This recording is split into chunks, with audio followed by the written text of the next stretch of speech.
Car आप देख रहे हैं हमारी खास पेशकश शख्सियत। शख्सियत की इस खास पेशकश में आज हम बात करेंगे अमलताज ग्रुप के चेयरमैन सरवर हुसैन साहब से। सरवर हुसैन जी, आपका बहुत स्वागत हमारे स्टूडियोज में। और हम चाहेंगे कि सबसे पहले जो है गुफ्तगू का आगाज जो हो वो आपकी जर्नी से हो। जैसे कि हमारी मालूमात है कि साल 1989 से आप रियल एस्टेट के बिजनेस में हैं और तमाम जो है आपकी यात्रा है बड़ी बेहतर रही। तो पहले हम चाहेंगे कि अपनी जर्नी के बारे में थोड़ा सा बताएं। Thank you. पहले तो आपका शुक्रिया, मुझे आप ऐसा मौका दे रहे हैं पब्लिक से रूबरू होने का। और मेरी जर्नी बड़ी इंसिडेंटल रही। मैं रियल एस्टेट में कभी नहीं आना चाहता था जी, और ना ही कंस्ट्रक्शन में। मैं वाइट कॉलर जॉब पसंद करता था और मैं था भी 89 से पहले ऑटोनॉमस गवर्नमेंट ऑटोनॉमस बॉडी थी, नेशनल टेक्सटाइल कॉरपोरेशन। उसमें मैं बहुत सीनियर पोस्ट पर था, असेंबली जनरल मैनेजर था इंस्टीट्यूशन का। तो उस समय मैं निकलता था, कभी टूर्स पर जाता था, तो चलते चलते देखता था। एक बार क्या हुआ, मैं अहमदाबाद से बड़ौदा जा रहा था, कार में से देखा कि ये बिल्डिंग जो है, देखता रहता था, एक शौक था ये कैसी बनी है। और वो बाद में मुझे पता चला कि आर्किटेक्चर में अहमदाबाद बहुत आगे है जी। तो वहाँ की बिल्डिंग मुझे इसलिए अच्छी लगती थी, और उसमें कुछ डिफेक्ट दिखे मुझे। मैंने कहा ये यदि मैं बनाता तो ये कैसा लगता। तो वो कुछ भगवान का कुछ ऐसा करना हुआ जी कि मैं उसी बिजनेस में आया जी। और बिजनेस में भी ऐसा आया कि मेरे हालांकि जनरेशन से मैं थर्ड जनरेशन हूँ कंस्ट्रक्शन की जी। मेरे ग्रैंडफादर 1900 में आए थे यूपी से भोपाल, जमींदार थे, एक प्रोग्रेसिव व्यक्ति थे जी। वो प्रोग्रेस के लिए आए यहाँ पर। 1906 से उन्होंने कंस्ट्रक्शन कॉन्ट्रैक्टरशिप बिल्डरशिप शुरू करी जी। और काफी नवाब भोपाल के टाइम में सरकारी बिल्डिंग बनाई, टेक्सटाइल मिल का कंस्ट्रक्शन कर। मगर उससे मुझे बिल्कुल लगाव नहीं था, वो काम ही पसंद नहीं था। मगर कुछ वो जो इंसिडेंट्स हो कि ये शायद मैं इससे अच्छा कर सकता हूँ जी। तो बस फिर सिलसिला शुरू हुआ। वो हुआ सिलसिला ऐसे नहीं शुरू हुआ, बल्कि सिलसिला शुरू हुआ जॉब में। सब दोस्त थे जो अफसर पे बैठते थे, चाय पीते, उसी करते भोपाल में फला आया, उसने ये काम कर डाला, इसने ये काम कर डाला। तो मैंने कहा अपन ने क्या करा, अपन तो वही नौकरी कर रहे हैं सरकारी जी। तो बस उस दिन से फिर सब दो लोगों ने सोचा कि हम उस टाइम कुछ कॉलोनाइजिंग का मनाया। फादर कोला रोड पे काफी कॉन्ट्रैक्टरशिप कर रहे, तो उनके साथ में हेल्प ली जी। और जमीनें ढूंढना शुरू करी। बस वहां से सफर 89 से शुरू हुआ है जी। तो अभी तक भगवान का आशीर्वाद है। एक मैं बात जानना चाहूंगा कि एक दौर आया था सरवर साहब, वो आपने और हमने भी देखा कि बहुत ही नाम है आपका तो अमलताज ग्रुप का, लेकिन बहुत छोटे छोटे भी जो लोग हैं वो भी कंस्ट्रक्शन लाइन में आ गए, छोटे छोटे प्रोजेक्ट्स बनाए, बड़े कामयाब भी रहे वो। लेकिन फिर जो ये मंदी का दौर आया तो बहुत कुछ जो है इस मंदी के दौर ने खास तौर से रियल एस्टेट के बिजनेस को बहुत प्रभावित किया और इसका बड़ा बुरा असर भी रहा। आप भी दो चार हुए होंगे उन परेशानियों से, दुश्वारियों से, जाहिर सी बात है। लेकिन 89 से आज 2021 चल रहा है, अमलताज ग्रुप वहीं खड़ा है। तो वो क्या ऐसी वजहें हैं या वो क्या ऐसा कमिटमेंट एक जो है समाज के लिए आपका है जिसकी वजह से आप का ग्रुप जो है सस्टेन भी कर पा रहा है और बेहतर ढंग से इन हालातों में भी आप जो है काम कर पा रहे हैं? इसके बारे में थोड़ी सी रोशनी डालिए। एक तरह से ये बताऊं, जो आपने कहा छोटे छोटे बिल्डर्स भी आए थे, हर छोटे आदमी को अच्छा काम करके बढ़ने का मौका मिलना चाहिए। छोटे बिल्डर आए थे लेकिन उन्होंने अच्छा काम नहीं किया जी। फिर रेरा आया, उसने जो रूल्स बनाए और वो खत्म हो गए छोटे वाले, जो रियल सही में कॉलोनाइजर और बिल्डर नहीं थे जी। ये अलग क्वेश्चन होगा। फिर मैं आऊंगा हम क्यों सस्टेन कर गए। देखिए, हमारा जो कार्यशैली है जी।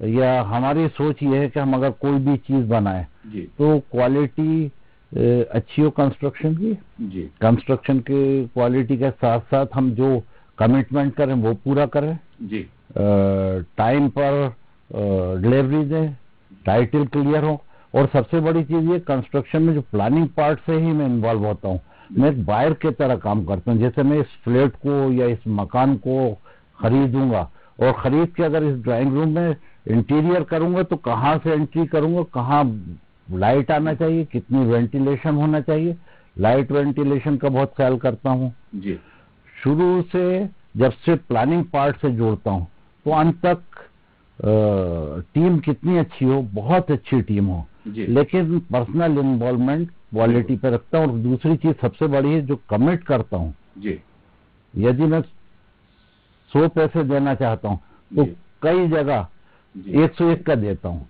जी, जो ब्राउशर पे प्रिंट करता हूँ कुछ प्रोजेक्ट है उससे ज्यादा अच्छी चीज दी है मैंने जी, जी, तो वो बायर है पब्लिक है वो सब जानती है बिल्कुल, बिल्कुल, तो वो बगैर पब्लिसिटी के हम तो अभी जी, पेपर हेड तो अभी 2-4 साल से हमारे नए जनरेशन बेटे आए हमारे सीजीएम मिस्टर विशाल आए इन लोगों ने देना शुरू करे अदरवाइज अब्दुल्ला और विशाल ने दिए नहीं तो पहले हमारे माउथ पब्लिसिटी थे मैंने कुल मिलाकर अमलताज का काम बोलता है।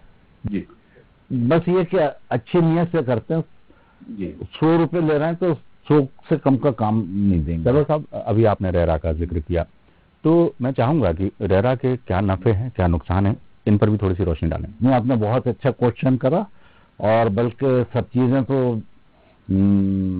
रिपीट होती रहती है जी, इस टाइम आपने जो बात करी है रेरा बहुत अच्छा चीज लेके आई हमारी गवर्नमेंट जी, जब रेरा आया था लोग घबरा गए बिल्डर्स घबरा गए कि रेरा आ गया है जी, अब हमारा क्या होगा हमने कहा हम तो बहुत खुश हैं हमसे भी कुछ लोगों ने पूछा कुछ इंटरव्यूज हुए आपको रेरा क्या सर हमने कहा हम रेरा के रूल पहले से ही फॉलो करते थे जी, जो रेरा कहता है कि कस्टमर्स को के राइट सेव करना है जी, और साथ साथ ऐसा नहीं बिल्डर के भी राइट उन्होंने सेव करे जी, तो वो रेरा के आने के बाद हम बहुत खुश हुए क्योंकि जितने ये जो आपने भी एक सवाल किया था कि बहुत सारे बिल्डर्स नए नए आए थे तो वो नए बिल्डर्स क्या करते थे उनके पास ना तो सही परमिशंस होती थी ना सही टाइटल होते थे सस्ता बनाते थे कुछ कॉलोनाइजिंग अवैध होती थी सब पैसा तो उधर चला जाता था जी, जो असली बिल्डर्स हम लोग थे जो हर रूल को गवर्नमेंट के फॉलो करते हैं टैक्स जबरदस्त देते हैं जी, और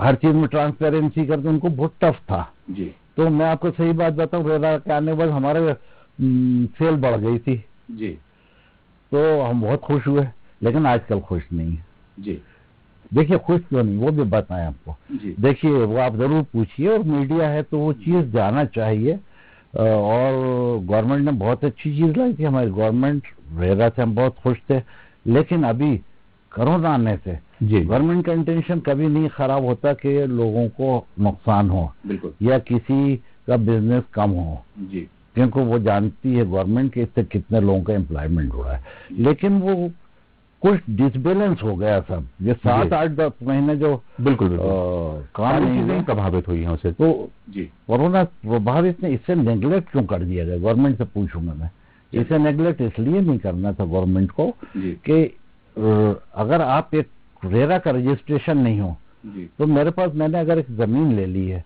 जी, एक जमीन लेके प्रोजेक्ट डाल रहा हूँ कई जगह गवर्नमेंट को मैं उसमें सिर्फ विकास अनुमति में 96 लाख रुपए अगर जमा कर रहा हूँ कितना सारा पैसा दिया मैंने गवर्नमेंट कितने की जमीन होगी और कितना उस पर अदर परमिशन के खर्चे होंगे और प्रोजेक्ट को मैं लॉन्च नहीं कर सक रहा हूँ क्योंकि रेरा में रजिस्ट्रेशन करने की सीट खाली है जी, 7-8-9 महीने 2020 से अभी तक 500 केसेस पड़े थे 500 केसेस से सोचिए कितने प्रोजेक्ट बैठ गए रुक गए उन प्रोजेक्ट से जुड़े हुए लोग कितने हो गए तो अनएम्प्लॉयमेंट तो बढ़ा तो मेरी तो गवर्नमेंट से गुजारिश है जी, दे रहा है दुरुस्त आए अभी बहुत अच्छे लोगों को बैठाला गया है गवर्नमेंट ने जिन लोगों को करा है बिल्कुल, मेरे भी काफी केसेस उलझे हुए हैं और बहुत कोऑपरेशन मिल रहा है और मेरा नहीं सबको इक्वल कर रहे हैं मगर थोड़ा और तेज करें उसमें जाहिर सी बात है सरवर साहब कि आपने जब ये बात रखी है तो निश्चित तौर पर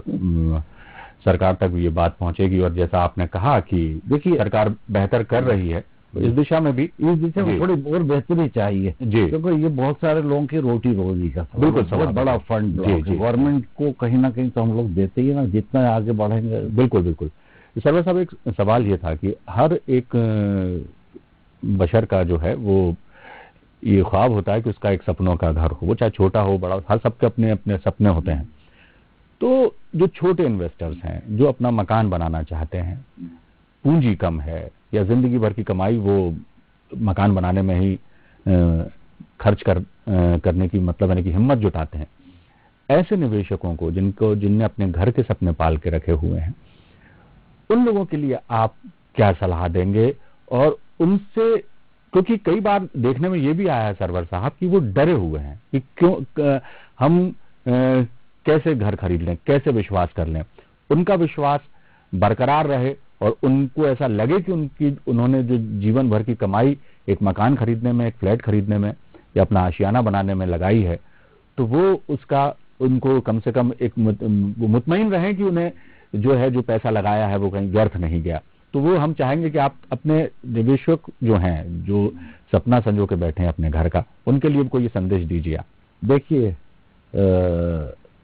हमेशा किसी भी बिल्डर से जब मकान खरीदें जी, पहले तो उनका पास्ट जरूर देखें कि वो हमें जी टाइमली देते हुए आ रहे हैं कि नहीं जी, वो अपने कमिटमेंट पूरे करते हैं कि नहीं।